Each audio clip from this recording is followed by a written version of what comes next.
States of America. A heartbreaking incident in Iraq that I'm sure you all are aware of, where the negligence of one of our contractors killed one of our soldiers. And in trying to find justice for that family, the contractor avoided the jurisdiction of the United States, and the most insulting thing about it was he then got another that company then got another contract with our government after they had used the fact that they were not subject to the jurisdiction of our country as a way to avoid justice for this man's family. We then decided we should sign up again with them. By the way, they are now accused of also doing business with Iran. So there's also some sanctions that need to be put in place as it relates to that. I thank, first of all, Senators McCaskill and Webb for their efforts to bring you folks into existence. Their leadership on this is critically important. Senator McCaskill came to this body determined that she was going to focus on oversight. She's done exactly that. It's been invaluable to us. Your work is very, very important. I commend you on it, your willingness to serve. One of the things you point out is the overall reliance on private security contractors in Iraq and Afghanistan. That is not a new point. That is a point which has been very dramatically present for some time. Last September, the Senate Armed Services Committee released a report based on a year-long investigation of the role and the oversight of private security contractors in Afghanistan, and we concluded that the proliferation of private security personnel in Afghanistan is inconsistent with our strategy. That Afghan warlords and strongmen acting as force providers to private security contractors have acted against U.S. interests and against Afghan interests. That widespread failures to adequately vet, train, and supervise armed security personnel pose grave risks to U.S. and coalition troops, as well as to Afghan civilians. Now, I assume that the Commission is familiar with that report.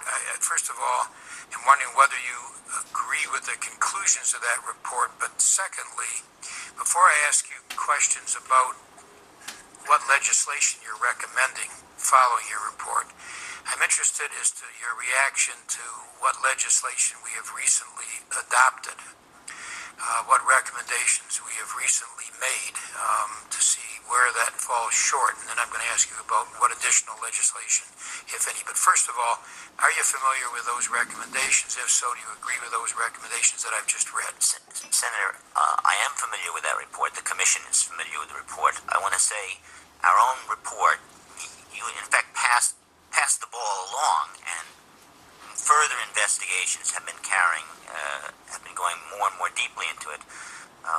We noted that our private security in Afghanistan appears to be a major source of payoffs to the Taliban. Our report has the first official statement that it's the second largest source of money to the Taliban. After drugs. After drugs, that's right. That's similar to our finding, but here's what followed our report.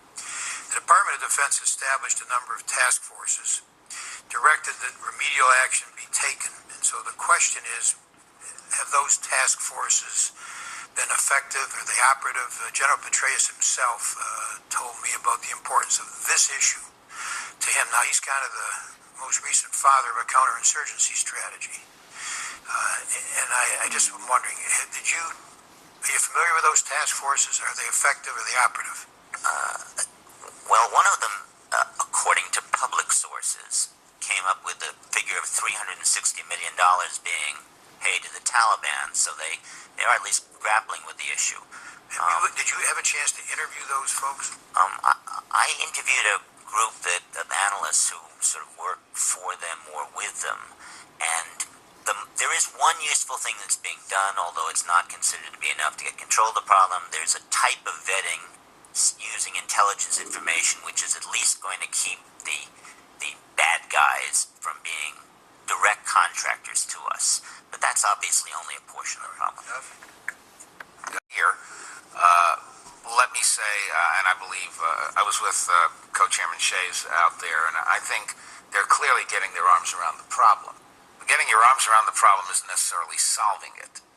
And a lot of this is still clearly going on.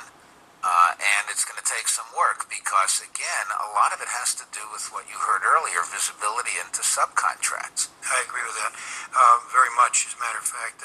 In the fiscal year 2008 Defense Authorization Bill Act, we had a section, it was called Section 862. And what this required was government-wide regulations to be issued on the selection, training, equipping, and conduct of contractor personnel performing private security functions in Iraq and Afghanistan. So that was in the fiscal year 08 authorization bill. And I'm wondering whether you can tell us whether the federal agencies have complied with the requirements of Section 862. I can. I can. Can anyone hear?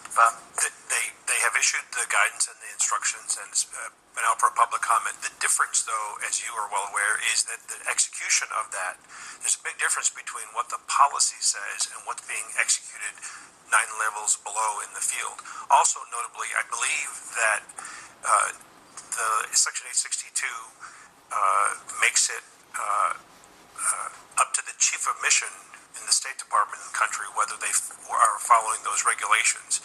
And because of a technicality, I believe in the law, I believe that State Department would have a different view as to whether that applies to them. Can you give us a recommendation, or have you given us a recommendation on that section as to any need to strengthen it? Is that one of your recommendations? It's not specifically in the report. We can certainly discuss that with you. If you still have enough days left to do that. Yes.